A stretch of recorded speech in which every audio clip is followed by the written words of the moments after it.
Hello, very good morning to you all students. So आज का जो टॉपिक है वो बायोमॉलिक्यूल्स है। जनरली इसमें मल्टीपल चॉइस क्वेश्चंस, पीवाईक्यूज और बायोमॉलिक्यूल्स रिलेटेड क्वेश्चन इसमें स्टडी किया जाएगा, जिसमें स्टेप बाय स्टेप हम आगे बढ़ेंगे। तो चलो स्टार्ट करते हैं। पहला question, non-polymeric substance collected in insoluble pool are. So non-polymeric substance that is carbohydrate polymeric है, प्रोटीन polymeric है एंड न्यूक्लिक एसिड polymeric है। यहाँ पे polymeric मीन्स होता है मीन जिसमें मोनो कई सारे मोनोमर्स मिलके फॉर्म करते हैं। तो न्यूक्लिक एसिड में मोनोमर्स तो कई सारे न्यूक्लियोटाइड मिलके ही न्यूक्लिक एसिड बनता है। कार्बोहाइड्रेट में कई सारे मोनोसैकेराइड से मिलके बनते हैं। प्रोटीन में 20 अमीनो एसिड में से कोई अमीनो एसिड आपस में जुड़ के बनते हैं। लेकिन लिपिड्स क्या है, यहाँ पे क्या है, नॉन पॉलीमेरिक इंसॉल्युबल पूल है। तो यहाँ पे ऑप्शन कौन सा सही होगा, फोर्थ सही होगा। विच of the following is most abundant element present in human body. इसमें देखा जाए कि मोस्ट अबंडेंट एलिमेंट कौन सा प्रेजेंट है, तो सबसे ज़्यादा इसमें ऑक्सीजन प्रेजेंट है। ठीक, फिर इसके बाद आया थर्ड वन, क्या है, थर्ड वन है secondary metabolite that belong to lectins. इसमें से कौन सा सेकेंडरी मेटाबोलाइट है जो लेक्टिन से बिलोंग है। तो इसमें क्या है, लेमन्स ग्रॉस आयल। क्या है, lemons grass oil. Which are the following secondary metabolite is a polymeric substances. Is a polymeric substances. इसमें से कौन सा पॉलीमेरिक सब्सटेंसेस है, तो कौन सा है इसमें, रबर है। रबर तो पॉलीमर है ही, तो इसमें क्या है, ऑप्शन क्या है, रबर है। Which of the following is a secondary metabolite as well as drug. इसमें कौन सा सेकेंडरी मेटाबोलाइट है, कौन सा ड्रग है। तो मेरे हिसाब से सेकेंडरी मेटाबोलाइट सभी लोगों को पता होगा क्या होगा। अगर नहीं पता होगा तो जब इसका बायोमॉलिक्यूल चैप्टर स्टार्ट करेंगे उसमें बताएंगे सेकेंडरी मेटाबोलाइट क्या है। सेकेंडरी मेटाबोलाइट बस यही समझ लो अभी यहाँ पे कि मतलब कि this is a biomolecule which is not directly responsible for the growth and development. ये किसी भी बॉडी के अंदर डायरेक्टली ग्रोथ और डेवलपमेंट के लिए रिस्पॉन्सिबल नहीं होता ये डिफेंस जनरली बॉडी के डिफेंस के लिए प्रयुक्त होता है। ठीक, तो फिफ्थ वन क्या है, इसमें से कौन सा ऐसा सेकेंडरी मेटाबोलाइट है जो ड्रग के साथ साथ जो मेटाबॉलिक के साथ साथ ड्रग्स का भी काम करता है। सो इसमें होगा विनब्लास्टिन। एनसीईआरटी में भी दिया गया है vinblastine. So major portion of dry weight of a plant consist of element. Major portion of dry weight of plant consist of element. कौन सा है ड्राई वेट, जो ड्राई वेट किए थे उसमें मेजर वेट कौन सा है। जब उसका वेट का कंसिस्ट देखोगे एलिमेंट का, तो कार्बन, हाइड्रोजन और ऑक्सीजन का है। ठीक, इसके बाद सेवन्थ क्या है, polysaccharide made up of glucose monomer. Polysaccharide made up of glucose monomer are. तो यहाँ पे पॉलीसेकेराइड कौन सा है, ग्लूकोज मोनोमर कौन कौन से हैं, तो इसमें से है स्टार्च, ग्लाइकोजन एंड सेल्यूलोज। तो स्टार्च क्या है, पॉलीसेकेराइड है। ग्लाइकोजन क्या है, पॉलीसेकेराइड है। और सेल्यूलोज क्या है, पॉलीसेकेराइड है। तो यहाँ पे क्या है, made up of glucose monomer. यहाँ पे पूछ रहा है कि इसमें कौन सा ऐसा पॉलीसेकेराइड है जो ग्लूकोज मोनोमर से बना है। तो स्टार्च, ग्लाइकोजन और सेल्यूलोज, वो बॉन्डिंग का अलग अलग है, लेकिन क्या है कि सभी ग्लूकोज से ही मिलके बने हैं। ये जब कार्बोहाइड्रेट का स्टार्ट होगा इसमें पॉलीसेकेराइड के अंदर फिर बताया जाएगा। The given structure represent the monosaccharide known as. इसमें क्या बोल रहा है कि राइबोज है। राइबोज पता ही है सभी लोग, क्योंकि जब न्यूक्लियोटाइड के बारे में पढ़ोगे, अब वो भी ये कौन सा है, राइबोज है, या ऑक्सी राइबोज भी बोल सकते हैं। ऑक्सी राइबोज इसलिए बोलते हैं क्योंकि इसके सेकंड पोजीशन पे क्या है, OH है। ठीक, और कौन से रिंग का बना है, ये फ्यूरानोज रिंग से मिलके बना है। आठवां कौन सा है, फ्यूरानोज रिंग है। और इस जो शुगर है मोनोसेकेराइड है, इसका नाम है राइबोस शुगर। ये जनरली किस में यूज़ होता है? आरएनए में यूज़ होता है, क्योंकि सेकंड पोजीशन पे क्या है? OH है। अगर यही सेकंड पोजीशन पे क्या है, अगर H होता तो यहाँ पे ये किस में यूज़ होता? DNA न्यूक्लिक एसिड में यूज़ होता, ये मोनोमर। अब आया विच वन ऑफ दी डाइसैकेराइड, इसमें से कौन सा डाइसैकेराइड है? सुक्रोज तो डाइसैकेराइड है, ग्लूकोज मोनोसैकेराइड है, फ्रुक्टोज मोनोसैकेराइड है और गैलेक्टोज भी मोनोसैकेराइड होते हैं। यहाँ पे ऑप्शन कौन सा सही होगा? फर्स्ट सही होगा। स्मॉलेस्ट पॉलीसैकेराइड इज, इसमें कह रहा है कि देखो पॉलीसैकेराइड सबसे स्मॉलेस्ट कौन सा है? देखो इंसुलिन क्या है, इंसुलिन भी एक पॉलीसैकेराइड के अंदर क्या है, ये लगभग 51 एमिनो एसिड्स मिल इनुलिन सॉरी, ये लगभग क्या है, सबसे छोटा जो इनुलिन है ये सबसे छोटा मोनोसैकेराइड से मिलके बना है। बाकी स्टार्च लॉन्ग चेन इसकी होती है, ग्लाइकोजन की भी लॉन्ग चेन होती है और सेलुलोज की भी लॉन्ग चेन होती है। इनुलिन एक ऐसा पॉलीसैकेराइड है जो सबसे स्मॉलेस्ट पॉलीसैकेराइड है।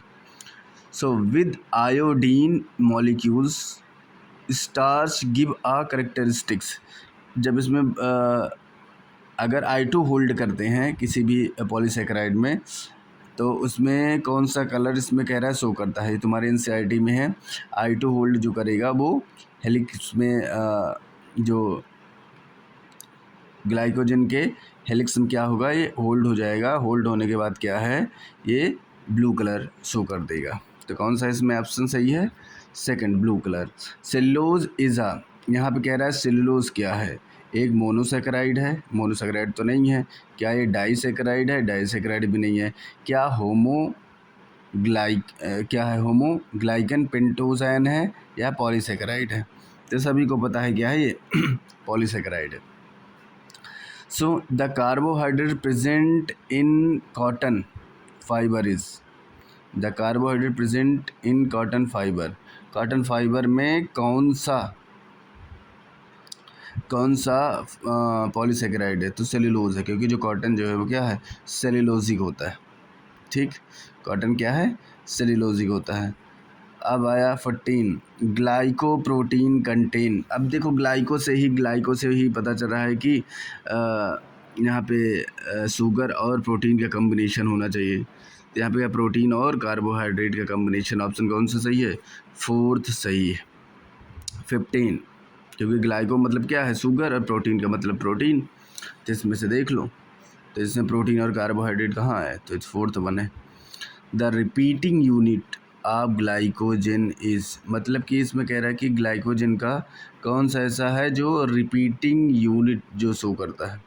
तो ग्लूकोज ही अपने आप को बार बार रिपीट करता है ना। ग्लूकोज, एक ग्लूकोज से दूसरे ग्लूकोज, दूसरे ग्लूकोज से तीसरे ग्लूकोज आपस में क्या है, पॉलीमर बनाते हैं। तो यहाँ पे क्या है, ग्लूकोज हो जाएगा। 16, which are the following polysaccharide is not a polymer of glucose, इसमें कौन सा है जो पॉलीमर ऑफ ग्लूकोज नहीं है? देखो एमाइलोज है, एमाइलोज और ग्लाइकोजन तो उसके टाइप ही हैं।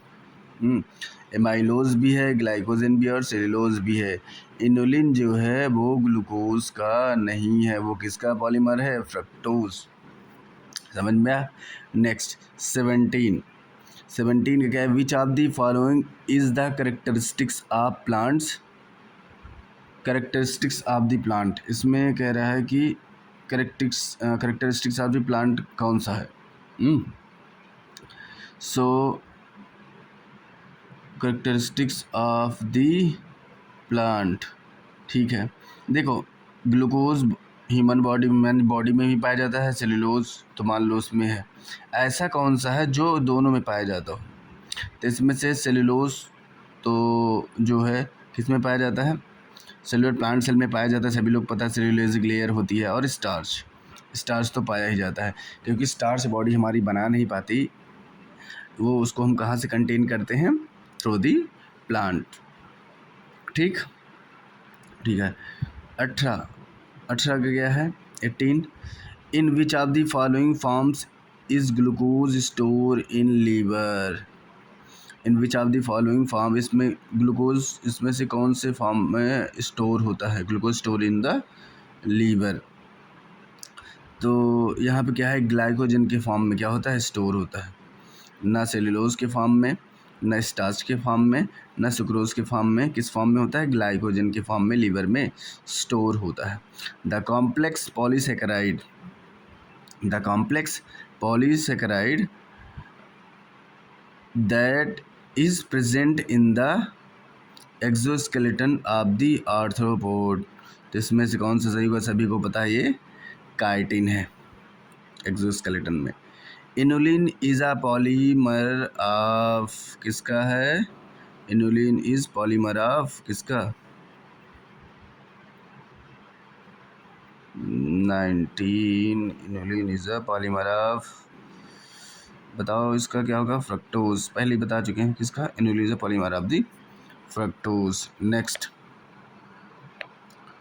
नेक्स्ट है क्या ये? नेक्स्ट 21 में क्या है? 21 which of the following is polymerised to the protein?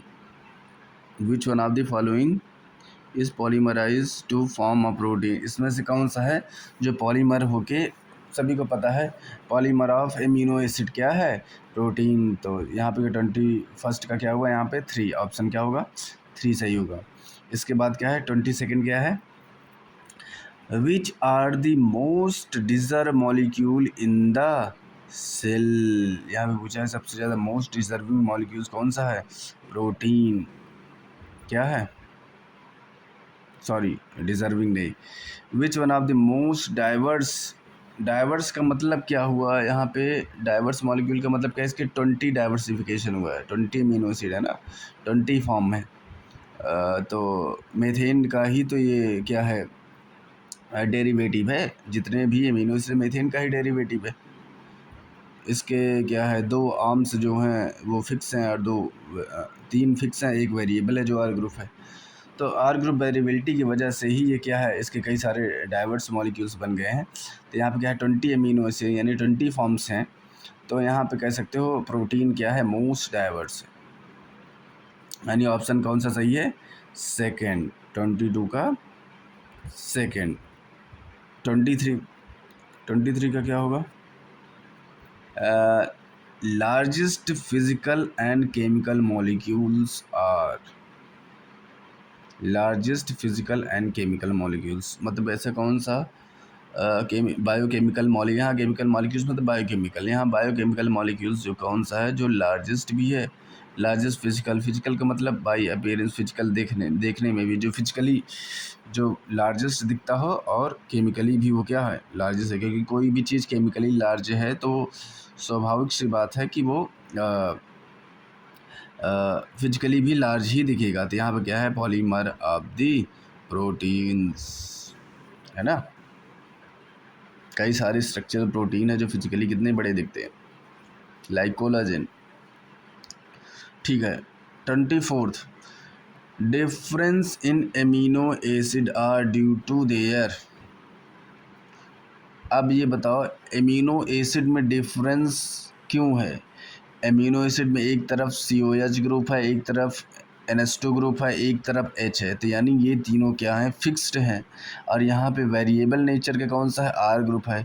R group में कहीं OH ग्रुप प्रेजेंट है, कहीं थायोल ग्रुप प्रेजेंट है, कहीं SH ग्रुप प्रेजेंट है ना, कहीं पे एरोमेटिक ग्रुप प्रेजेंट है, कहीं पे बेंजीन रिंग, मतलब कहीं पे, मतलब क्या है कि आर ग्रुप यहाँ पे क्या है? वेरिएबल है, और आर ग्रुप हमेशा चेंज होता है। तो यहाँ पे difference in amino acid, amino acid का डिफरेंस होने का कारण या उसका अलग अलग नेमिंग का रीज़न केवल क्या है? आर ग्रुप का वेरिएबल नेचर ही है। तो ऑप्शन क्या है यहाँ पे? 4 है। So in glycine the R group is replaced by, यहाँ पे क्या है? मैंने पहले बोला था एक तरफ NH2 ग्रुप है, एक तरफ क्या है? COH ग्रुप है, और एक तरफ क्या है? H होल्ड है। लेकिन इसमें क्या है? एक तरफ क्या है? दूसरी तरफ भी जहाँ पे R ग्रुप है, R ग्रुप की जगह क्या है? हाइड्रोजन एडियर है। तो यहाँ पे कह सकते हो ऑप्शन कौन सा सही है? 25 का 4 है। क्या है 25th का 4 है ऑप्शन। ये समझ में आया। एक तरफ NH2 ग्रुप, एक तरफ COH ग्रुप, एक तरफ H ग्रुप, ये तीनों फिक्स हैं। लेकिन R ग्रुप में H भी हो सकता है यहाँ पे, यानी ग्लाइसिन एक ऐसा एमिनो एसिड है जिसका R ग्रुप में क्या है, एक हाइड्रोजन है। तो यहाँ पे क्या है, ए हाइड्रोजन। 26 क्या है, the amino acid in a protein are held together by. अब इसमें क्या है, बॉन्ड की बात कर रहा है भाई। दो एमिनो एसिड किसी ना किसी बॉन्ड से जुड़ेंगे तभी तो उसमें एनर्जी स्टोर होगी।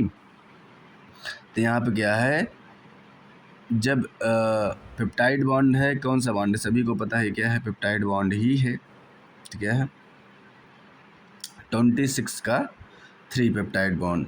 ठीक, इसके बाद 27th 27th का क्या है,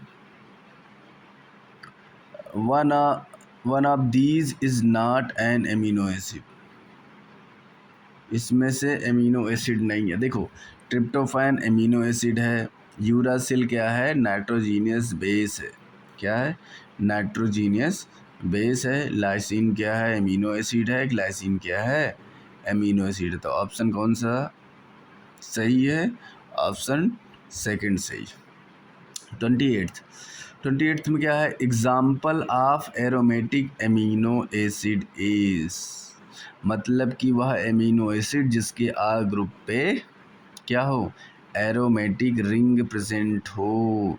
तो ग्लाइसिन में तो H है, एलानिन में भी नहीं है, आर ग्रुप उसका CH3 है। ठीक, फिनाइल एनालिन में है और ट्रिप्टोफैन में भी है। तो एग्जाम्पल क्या है, फिनाइल एनालिन और ट्रिप्टोफैन। ठीक, फिनाइल एनालिन और tryptophan. A form of amino acid with both positive and negative charges simultaneously is same in this same molecule is. अब ये बताओ कि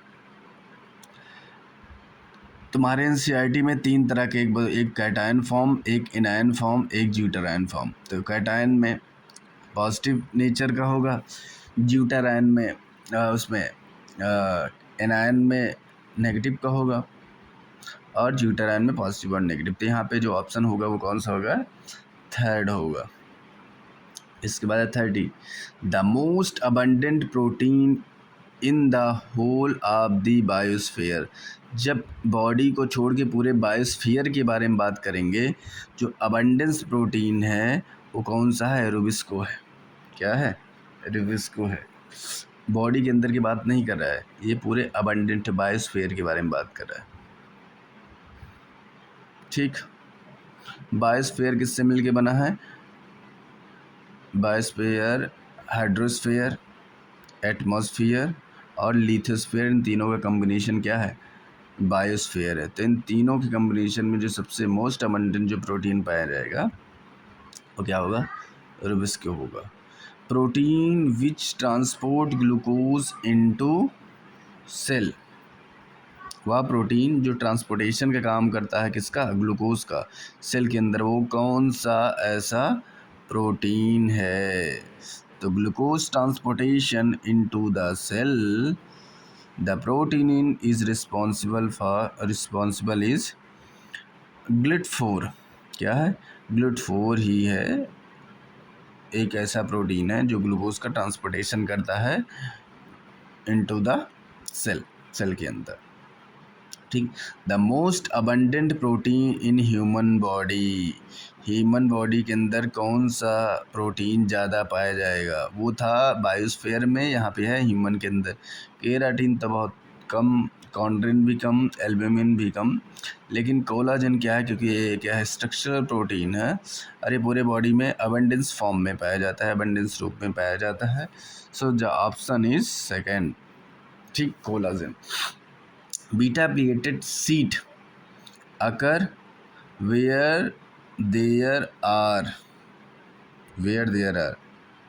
beta pleated sheet occur where there are 2 or more polypeptide chain. Both alpha helix and beta pleated occur in same polypeptide. 4 polypeptide chain present and none of these. Beta-pleated seed occur where there are 2 or more polypeptide chain, एक या एक से ज़्यादा polypeptide है। Suppose मान लो, अभी के लिए समझो, जैसे मान लो एक पॉलीपेप्टाइड चेन एक धागा है। धागा को अगर 20 से मोड़ दोगे तो क्या हो जाएगा, 2 धागा मिल हो गया, 2 धागे आपस में मुड़ गए और दोनों धागा के जो आर ग्रुप है वो आपस में क्या हो गए, जुड़ने लगे। तो यहाँ पे क्या है, और उसको फर्दर और मोड़ दोगे तो 3 हो जाएंगे। तो इससे क्या होगा, एक ही बड़ी रस्सी समझो, उसको कई बार मोड़ के एक सीट का फॉर्म कर देना, वो क्या है, बीटा। वैसे क्या है कि यहाँ पे जो एमिनो एसिड है उसी तरह उसका भी फॉर्म होता है। वो समझो एक रस्सी है, रस्सी एक फोल्ड हुआ तो क्या हुआ, तब भी सीट बन सकता है, और एक से ज़्यादा फोल्ड हुआ तब भी क्या हो सकता है, सीट बन सकता है। तो ऑप्शन क्या है, ऑप्शन फर्स्ट क्या है, सही है, 33 फर्स्ट। नाउ 34। अब ये बताओ कोलाजन, कोलाजन इज़ क्या है, कोलाजन क्या है, एक कार्बोहाइड्रेट, एक कार्बोहाइड्रेट तो है नहीं कोलाजन, कोलाजन तो पहली बात प्रोटीन है, कार्बोहाइड्रेट हो ही नहीं सकता। लिपिड नहीं हो सकता, बिल्कुल नहीं हो सकता। अब क्वेश्चन ये है कि फाइब्रस प्रोटीन है ग्लोबुलर प्रोटीन, तो ये क्या है, फाइब्रस प्रोटीन है, ना कि globular protein. So nature of collagen protein is fibrous nature का है। The primary structure of protein is due to, primary structure किसकी वजह से, देखो शुरू में क्या है, प्राइमरी स्ट्रक्चर का देखो चार तरह के स्ट्रक्चर हैं, primary structure, secondary, tertiary and quaternary. तो शुरू का जो स्ट्रक्चर बनेगा वो क्या है, प्राइमरी स्ट्रक्चर होगा। यानी जब एमिनो एसिड आपस में जुड़ते हैं तो कोई ना कोई जुड़ते हैं, ना किसी बॉन्ड का फॉर्मेशन करते ही होंगे। तो जिस बॉन्ड की वजह से प्राइमरी स्ट्रक्चर बना है तो वही बॉन्ड रिस्पॉन्सिबल है। तो यहाँ पे क्या है, यहाँ पे पेप्टाइड बॉन्ड है, क्या है, पेप्टाइड बॉन्ड। ये किसके किसके बीच बनता है, NH2 और COH के बीच में बनता है। जबकि ग्लाइकोसिटिक बॉन्ड नहीं है, ग्लाइकोसिटिक बॉन्ड इसमें नहीं बनता है। ग्लाइकोसिटिक बॉन्ड बनता है एक तो DNA के अंदर बनता है, मतलब न्यूक्लिक एसिड में, या तो उसमें बनता है लिपिड में बनता है, उसमें लिपिड नहीं, क्या बोलते हैं, कार्बोहाइड्रेट के अंदर बनता है। हाइड्रोजन बॉन्ड के थ्रू तो जुड़ेगा नहीं। डाइसल्फाइड लिंकेज नहीं होता। डाइसल्फाइड लिंकेज तब होता है जब 2 सिस्टीन यानी 2 थायो SH ग्रुप आपस में क्या है, ऑक्सीडेशन करते हैं। और ये जो SH ग्रुप है वो क्या है, R ग्रुप में, एमिनो एसिड के R ग्रुप में प्रेजेंट होता है। सपोज मान लो एक कोई 2 सिस्टीन एमिनो एसिड है, वो किसी एक तरफ थायोल है, दूसरी तरफ भी थायोल है, और आपस में जब दोनों ऑक्सीडेशन करते हैं R ग्रुप्स के साथ तो एस यानी डाइसल्फाइड बॉन्ड का फॉर्मेशन करते हैं। इसको ज़्यादा समझाने के लिए जब इसको हम पढ़ाएंगे तब उसमें पता चल जाएगा कि डाइसल्फाइड बॉन्ड कहाँ पे बन रहा है। तो यहाँ पे ऑप्शन कौन सा सही होगा, 35 यानी पेप्टाइड बॉन्ड होगा, क्योंकि 2 एमिनो एसिड जब सिंपल एमिनो एसिड या primary structure of the amino acid जब आपस में जुड़ते हैं, यानी NH2 ग्रुप और COH ग्रुप, तो क्या बनाते हैं, पेप्टाइड बॉन्ड का क्या करते हैं, फॉर्मेशन करते हैं। The most abundant protein is found इन, कहाँ पे पाया जाएगा मोस्ट अबंडेंट प्रोटीन, क्या क्लोरोप्लास्ट में पाया जाएगा कि माइटोकॉन्ड्रिया में पाया जाएगा,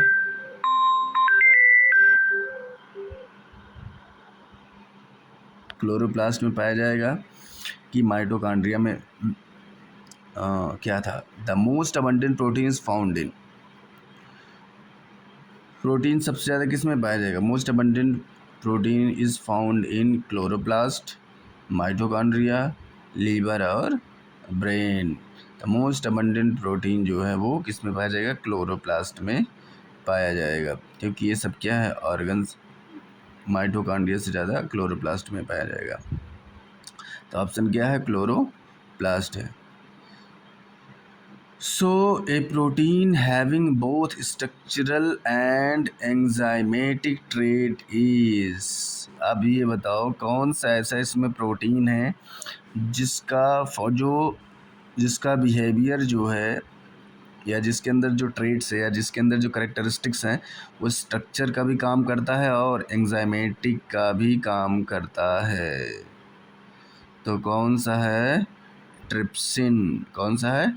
ट्रिप्सिन। ट्रिप्सिन क्या है? एक ऐसा देखो प्रोटीन का क्या है हमें पता है, जैसा प्रोटीन का काम होगा वैसा उसका नाम होगा। ऐसे समझो, जैसे मान लो कोई प्रोटीन डिफेंस का काम कर रहा है तो वो डिफेंसिव प्रोटीन यानी एंटीबॉडी हो गया। कोई प्रोटीन स्ट्रक्चरल सपोर्ट में काम कर रहा है तो उसे कोलाजन बोल देंगे। कोई प्रोटीन ट्रांसपोर्टेशन का काम कर रहा है तो उसे हीमोग्लोबिन कर देंगे। तो इस तरह की क्या है, जैसे प्रोटीन का नेचर हो, और कोई प्रोटीन के पास, किसी प्रोटीन के पास कैटालिटिक एक्टिविटी है तो उसे एंजाइमेटिक प्रोटीन बोल देंगे या कैटालिटिक प्रोटीन बोल देंगे। जनरली इसे एंजाइम बोल देते हैं। तो इसमें कह रहा है कि कौन सा इसमें प्रोटीन है जिसके पास स्ट्रक्चरल एक्टिविटी भी है, स्ट्रक्चरल ट्रेड भी है और एंजाइमेटिक ट्रेड भी है। तो इसमें क्या है, मायोसिन जो है, ट्रिप्सिन जो है, क्या है इसमें जो एंजाइम का भी काम करता है और स्ट्रक्चरल सपोर्ट का भी काम करता है। मायोसिन यहाँ पे क्या है, स्ट्रक्चर सपोर्ट का काम करता है। कोलाजन क्या है, स्ट्रक्चर सपोर्ट का काम करता है।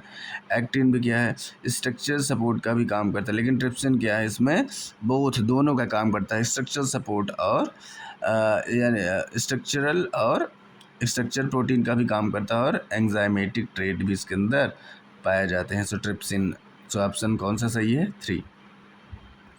इसके बाद आया 38, the enormous diversity of protein molecule, the enormous diversity of protein molecules is mainly due to diverse of, यहाँ पे क्या कह रहा है, enormous diversity of protein molecules किसकी वजह से हो सकता है? अच्छा ये बताओ, एक प्रोटीन क्या है डाइवर्सिफिकेशन कैसे हो सकता है? एक प्रकार से अगर सोचो, देखो यहाँ पे क्या है, पहली बात तो एमिनो एसिड में ही इतना ज़्यादा डाइवर्सिफिकेशन है।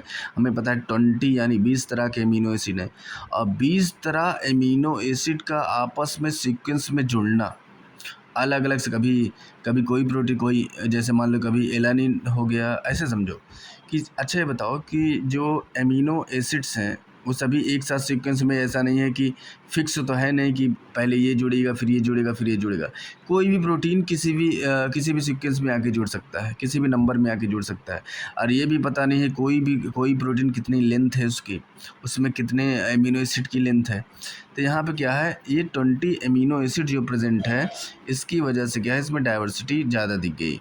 तो ऑप्शन क्या है, amino acid sequence with in the protein, कि एमिनो एसिड का सीक्वेंस क्या है इस प्रोटीन के अंदर, ये डाइवर्सिफाई कर दिया।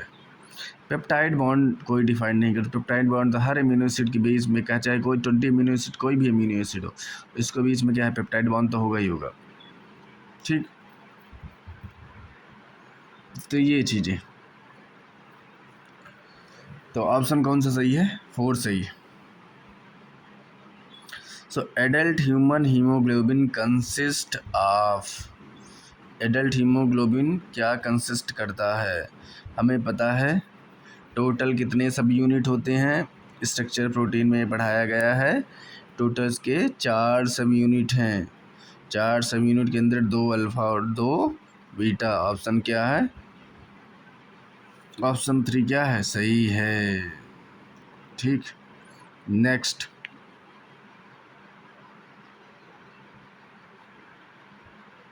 ऑप्शन 3 क्या है? सही है। नेक्स्ट क्या है? ये the most abundant steroid present, the most abundant steroid present in animal tissue, इसमें से ये सारे स्टेरॉइड हैं, ट्राइग्लिसराइड, फास्फोलिपिड, लिपोलिपिड और कोलेस्ट्रॉल, कोलेस्ट्रॉल और लिपोलिपिड। इसमें से कह रहा है कि कौन सा स्टेरॉइड है जो एनिमल टिश्यू में मोस्ट अबंडेंट फॉर्म में पाया जाता है। सभी को पता है वो कौन सा, वो बोलते ना कोलेस्ट्रॉल बढ़ गया, कोलेस्ट्रॉल बढ़ गया। यहाँ पे क्या है? कोलेस्ट्रॉल है।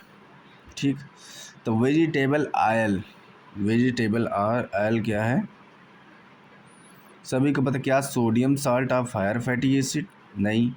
Potassium salt of higher fatty acid? नहीं। Mixture of sodium and potassium salt of higher fatty acid? नहीं। जनरली क्या है? Glyceride of fatty acid, glyceride of fatty acid, हमें पता है ग्लिसराइड, फैटी एसिड ग्लिसराइड में क्या अंतर है? फैटी एसिड क्या है? एक अलग स्ट्रक्चर का फॉर्म है, ग्लिसरॉल भी एक अलग स्ट्रक्चर है। जनरली क्या होता है, लिपिड के दो, कह सकते हैं दो सब यूनिट है, एक फैटी एसिड एक ग्लिसरॉल। तो जब फैटी एसिड और ग्लिसरॉल आपस में कंबाइन करते हैं तो इसमें क्या होता है? ग्लिसराइड का फॉर्म करता है।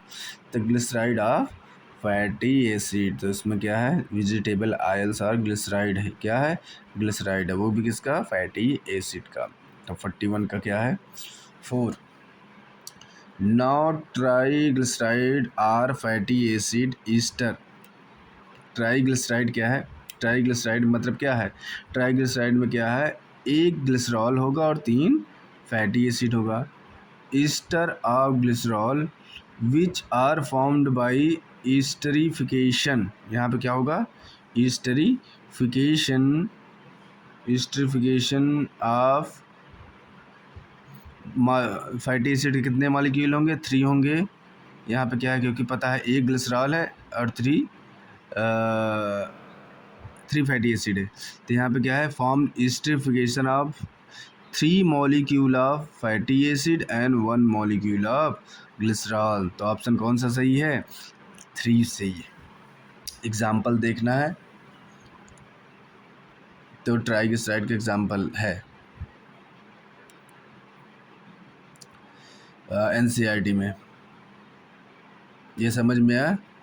2 fatty acid monomer are joint by, 2 fatty acid है, वो आपस में किस बॉन्ड के थ्रू जुड़ेंगे?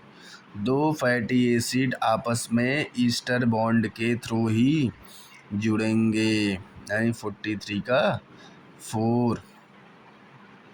जब तुमको NCERT पूरा पढ़ाया जाएगा तो इसी में सारा कुछ क्लियर हो जाएगा। विच of the following is a derived lipid?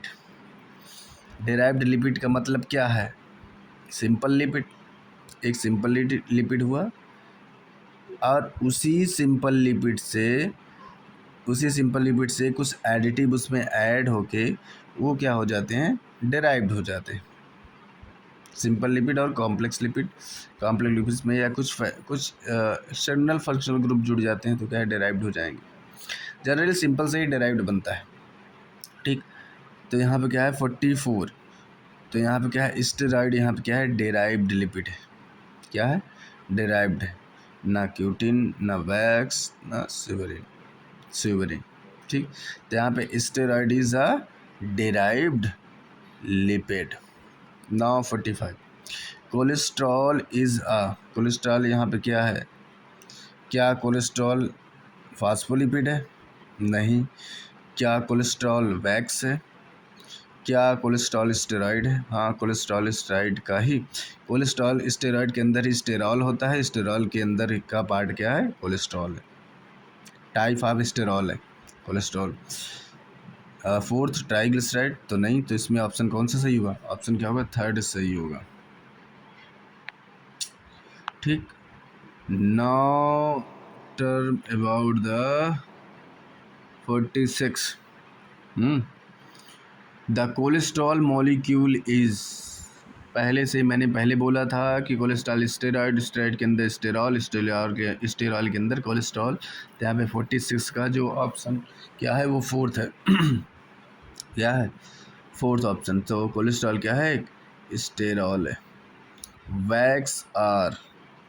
Wax यहाँ पे क्या है?